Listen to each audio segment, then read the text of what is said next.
Quando se fala ou quando fala-se? Onde se viu ou onde viu-se? Afinal, o se fica antes ou depois do verbo? Nesses exemplos, fica antes, porque em ambos temos o que a gramática tradicional chama de fatores de próclise. No caso, eles são a conjunção quando e o advérbio onde. Então, dizemos quando se fala e onde se viu. No Brasil, mesmo quando não há fator de próclise na oração, a tendência é usar o pronome antes do verbo. O fato o comoveu é mais comum que o fato comoveu-o.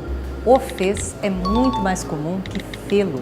Com verbos no futuro do presente ou do pretérito, não se usa a ênclise, ou seja, o pronome depois do verbo. Não se diz revelará-o, nem revelaria-o. Até é difícil falar assim, não é? Segundo a tradição da língua, nessas situações, usa-se a mesóclise, isto é, o pronome se aloja entre o radical e a desinência do verbo, revelá-lo-ia ou revelá-lo-á.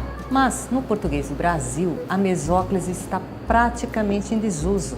Não é uma estrutura que se empregue no dia a dia e, por isso mesmo, raras vezes aparece em textos da imprensa. Recentemente, virou notícia porque apareceu num discurso em que o presidente interino Michel Temer empossou os novos ministros. Ele disse o seguinte: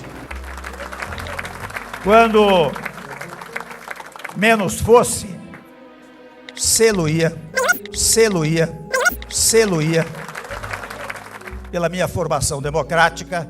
Vale dizer que, embora tenha usado a mesóclise, o seu discurso como um todo oscila quanto ao grau de formalidade. É diferente, por exemplo, dos discursos do presidente Jânio Quadros, que ficou famoso por usar essa colocação pronominal e mantinha a formalidade do princípio ao fim, até mesmo em entrevistas ou falas improvisadas. Atribui-se a ele a frase bebo porque é líquido, se fosse sólido comê-lo-ia, e um sem número de piadas que envolvem a mesóclise. Há pessoas que veem no emprego de construções eruditas ou de palavras de pouco uso um valor em si, enquanto para outras o preciosismo que essa preocupação exagerada com a correção acaba provocando um efeito contrário ao pretendido.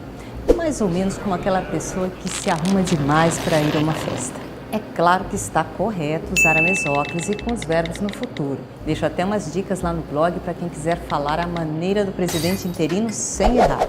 Mas não é necessário falar assim para falar bem.